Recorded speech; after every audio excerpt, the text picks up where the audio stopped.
मगर सवाल यह है कि जैसे हमने आपको बताया कि नरेंद्र मोदी को रिप्लेस कौन करेगा और आने वाले इंडिया की पॉलिसीज कौन बनाएगा। इसीलिए हम गैंग ऑफ गुजरात की बात करते हैं। पहले हम आपको यह बताएं कि इस गैंग में शामिल कौन कौन से लोग हैं।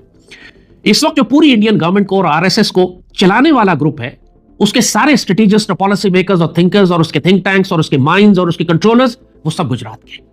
यानी मैं आपको सिर्फ कुछ नाम पढ़कर सुनाता हूं और बताता हूं, उससे आपको अंदाजा हो जाएगा कि 1.5 अरब की आबादी वाले इंडिया को किस तरह ये गुजरात के 10-12 लोग जो हैं, ये जो गैंग ऑफ गुजरात है, ये कंट्रोल कर रहा है। मोहन भगवत, ये बताता खुद गुजरात का है और इंडिया का असल हुक्मरान मोहन भगवत है। नरेंद्र मोदी और अमित शाह और ये सारे जितने भी हैं उसके आगे हाथ बांधकर खड़े होते हैं, उसके गुलाम और मुलाजिम हैं। उसके एक इशारे से ये हुकूमतें तब्दील हो जाती हैं, वजीर आजम बदल जाते हैं, चीफ मिनिस्टर तब्दील हो जाते हैं। पूरे सारी जो पॉलिसीज है इंडिया की इस वक्त, वो इंडियन स्टेट या इंडियन गवर्नमेंट नहीं बना रही, मोहन भगवत जो आरएसएस का चीफ है वो बना रहा है। मोहन भगवत के साथ दूसरा गुजराती कौन है मशहूर? नरेंद्र मोदी। और उसको प्राइम मिनिस्टर बनाया ही इसीलिए गया था कि वो जब गुजरात का चीफ मिनिस्टर था तो उसने गुजरात में वो वायलेंस, वो राइट्स, वो फसाद करवाए थे, हजारों मुसलमानों को जिंदा जलाया था, हजारों मुसलमान औरतों की बेहुरमती की थी और इसके इनाम के तौर पर इसको प्राइम मिनिस्टर बनाया गया था। इसके साथ दूसरा गुजराती कौन है जो गैंग ऑफ गुजरात का बहुत इंपॉर्टेंट हिस्सा है? अमित शाह, इनका जो इंटीरियर मिनिस्टर है।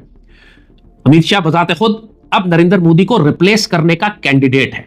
वो एक लाइन में लगा हुआ है कि किस तरीके से ये नरेंद्र मोदी को रिप्लेस कर सके। इसके बाद कौन सा शख्स और है कि जो नरेंद्र मोदी को रिप्लेस कर सकता था मैं इसलिए कह रहा हूं कि वो एयर इंडिया के क्रैश में मारा गया। विजय रूपानी। विजय रूपानी इनका एक आरएसएस का बहुत इंपॉर्टेंट मेंबर था। पूरे इंडिया के पॉलिसी मेकिंग और थिंक टैंक्स में उसका किरदार था, आरएसएस का ब्रेन समझा जाता था। एयर इंडिया के क्रैश में मारा गया वो। तो बहुत लोगों का ख्याल है कि शायद एयर इंडिया का क्रैश जानबूझ के करवाया गया था इसको मारने के लिए, क्योंकि अमित शाह अपना रास्ता बनाना चाहता था। बहरहाल ये भी इंटरनल पॉलिटिक्स हो सकती है, मगर जिस तरह कहा कि अब तक की जितनी पॉलिसीज बन रही थी उसके अंदर ये विजय रूपानी भी शामिल था, कि जो कि अगेन गुजरात का था।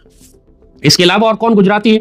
एक नितिन पटेल है जो farmer deputy chief minister of Gujarat था और बहुत स्ट्रॉन्ग आइडियोलॉग है ये आरएसएस के अंदर, ये भी गुजरात का है।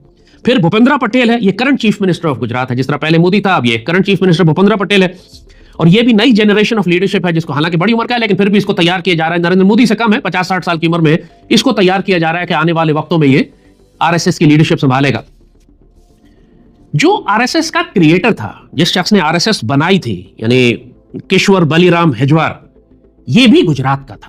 यानी ये सारी आरएसएस की फाशिस्ट की नाजी आइडियोलॉजी गुजरात से जिस शख्स ने शुरू की थी आज से तकरीबन 100 साल पहले, उसका ताल्लुक भी गुजरात से था।